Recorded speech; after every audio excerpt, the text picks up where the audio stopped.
বর্তমান বিশ্বের সবচাইতে সেরা প্লেয়ার লিওনেল মেসি। ফুটবল জগতে তার চেয়ে আধিপত্য আর কেউ বিস্তার করতে পেরেছে বলে মনে হয় না। তার কি নেই, সব কিছু হয়ে গেছে। একটা সময় কোনো কিছুই ছিল না, কাপ ছিল না, কোনো কিছু ছিল না, ব্যাক টু ব্যাক কোপা জিতলেন, বিশ্বকাপ জিতলেন, মানে আর তার কি আর কোনো কিছু জেতার বাকি আছে? তবে এবার 2026 সালের বিশ্বকাপ লিওনেল মেসি খেলবেন, আর্জেন্টিনার সাংবাদিক জানিয়েছেন। কেন জানিয়েছেন জানেন? তিনি এর আগেও দুই একটি সংবাদ জানিয়েছিলেন। ওই সাংবাদিকের কথাও সত্য হয়েছে। ইন্টার মায়ামির সাথে 1 বছরের চুক্তি বাড়ানো হচ্ছে। 2025 সাল তো চলে আসলো, যদি 1 বছরের চুক্তি বাড়ানো হয় তাহলে 2026 অব্দি ইন্টার মায়ামিতে খেলতে যাচ্ছেন। যুক্তরাষ্ট্রে কিন্তু আবার বিশ্বকাপ অনুষ্ঠিত হবে 2026-এ।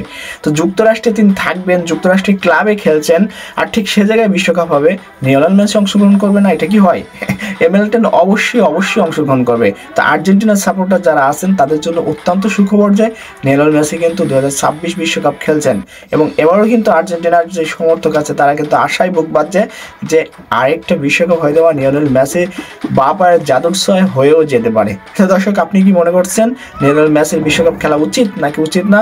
একজন দর্শক হিসেবে, একজন সাপোর্টার হিসেবে, একজন ফুটবল প্রেমিক হিসেবে আপনি মেসিকে লাস্ট বিশ্বকাপে চান কিনা অবশ্যই কমেন্টে লিখে জানাবেন।